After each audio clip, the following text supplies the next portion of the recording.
பதிலுரை பாடல். பல்லவி. உமது பெயரின் மாட்சியை முன்னிட்டு எங்களை விடுவியும் ஆண்டவரே. கடவுளே, வேற்று நாட்டினர் உமது உரிமை சொத்தினில் புகுந்து உள்ளனர். உமது திருக்கோவிலை தீட்டுப்படுத்தியுள்ளனர். எருசலேமை பாழடைய செய்தனர்.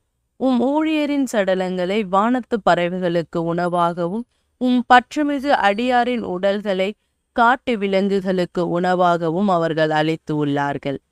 பல்லவி. உமது பெயரின் மாட்சியை முன்னிட்டு எங்களை விடுவியும் ஆண்டவரே. அவர்களின் இரத்தத்தை தண்ணீரென எருசலேமை சுற்றிலும் அள்ளி இறைத்தார்கள்.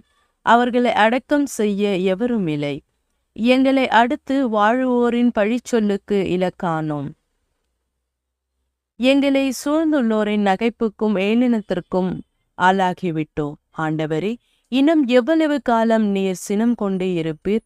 என்றென்றுமா உமது பெஞ்சினம் நெருப்பாக எரியுமோ? பல்லவி. உமது பெயரின் மாட்சியை முன்னிட்டு எங்களை விடுவியும் ஆண்டவரே. மூதாதையரின் குற்றங்களை எம்மீது சுமத்தாதேயும். இரக்கம் எமக்கு விரைவில் கிடைப்பதாக. நாங்கள் மிகவும் தாழ்த்தப்பட்டிருக்கின்றோம். எங்கள் மீட்பராகிய கடவுளே, உமது பெயரின் மாட்சியை முன்னிட்டு எங்களுக்கு உதவி செய்தருளும். உமது பெயரை முன்னிட்டு எங்களை விடுவித்தருளும். எங்கள் பாவங்களை மன்னித்து அருளும். பல்லவி. உமது பெயரின் மாட்சியை முன்னிட்டு எங்களை விடுவியும் ஆண்டவரே.